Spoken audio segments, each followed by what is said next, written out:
সালামু আলাইকুম। অত্যন্ত পরিতাপের বিষয় এবং আমি নিজেও ব্যক্তিগতভাবে কনসার্ন। এখন যে বিষয়টি নিয়ে কথা বলি সেটা হচ্ছে মরুময়তার পথে বাংলাদেশ। এর আগেও আমি বলছিলাম একটা ভিডিওগ্রাফিতে যে আসলে আমরা যাচ্ছি কোথায়।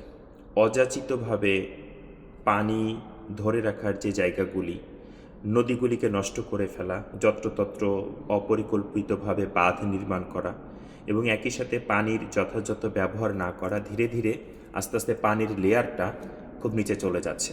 2026 সালের জুন মাসে ভিডিওগ্রাফি আমার নির্মাণ করা, জাতিসংঘের একটা লেটেস্ট আপডেট যে তথ্য, যারা এটা নিয়ে কাজ করে আর কি, তাদের সেই তথ্যতে বেসিক ইনফরমেশন হচ্ছে বাংলাদেশের 22টা জেলা ঝুঁকির ভিতরে আছে এবং বিশেষ করে উত্তরাঞ্চলে তিস্তা ব্যারেজ, তিস্তা এরিয়া নিয়ে তো কম বেশি বাংলাদেশি মানুষ জানে যে ফসল ঠিকমতো হয় না, ডিউ টাইমে পানি থাকে না।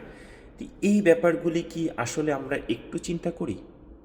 মানে অযাচিত মাটি খনন, মাটি ধুয়ে নদীতে চলে যাচ্ছে, বা সমুদ্রের তলদেশ কয়েক সেন্টিমিটার পর্যন্ত উঁচু হচ্ছে, বা কয়েক ইঞ্চি যদি উঁচু হয়। এরকম একটা সমীক্ষা দেখলাম যে 2 থেকে 3 ফুট বা 1 ফিট যদি উচ্চতা হয়, বাংলাদেশের কয়েকটা জেলা পানির নিচে তলিয়ে যাবে টোটালি। এখন মানে আমার কাছে একটা জিনিস অবাক লাগে যে আমরা জীবন জীবিকা চালিয়ে যাচ্ছি, চলতেছি, খাচ্ছি, ঘুরছি, ফিরছি, শুধুমাত্র নিজে কতটুকু ভালো থাকবো ওই চিন্তাটুকুর ভিতরেই আমরা সীমাবদ্ধ আছি। আমাদের যে জেনারেশন আছে, এমনভাবেই গাছের ফল খেতে যে গাছটা উপড়ে খেয়ে ফেলতেছি যে পরবর্তীতে যাতে ওই গাছে আর ফলও না ধরে, আর কোনো ব্যক্তিও যেন খেতেও না পারে। এটা কি আসলে ঠিক? আসলে যদি পানি না থাকে, আমি আমার ঘোরার সৌভাগ্য হয়েছে মিডল ইস্টের 2টো কান্ট্রি, বিশেষ করে কুয়েতে এবং সৌদি আরব। তো আমি আসলে নিজে একটু ভ্রমণপ্রিয় মানুষ, ঘোরাফেরা করতে পছন্দ করি।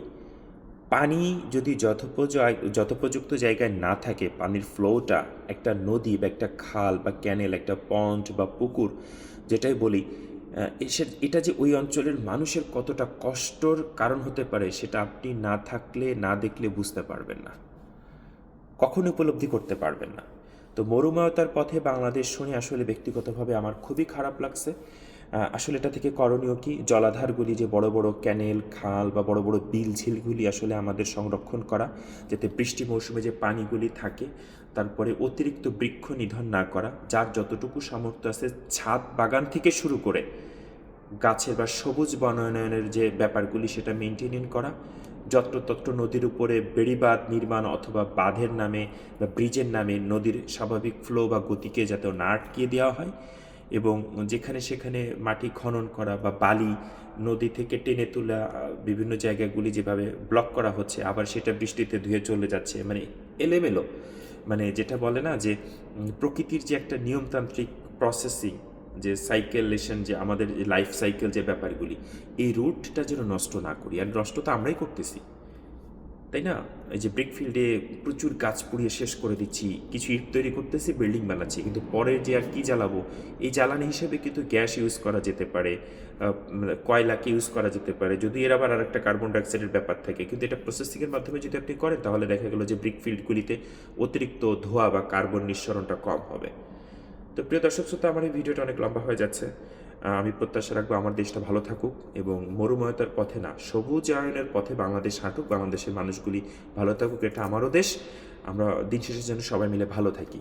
সকলের ভালো থাকার প্রত্যাশায় মেহেদি হাসান, আজকের মতো এই পর্যন্ত। ধন্যবাদ সবাইকে। আল্লাহ হাফেজ। আসসালামু আলাইকুম।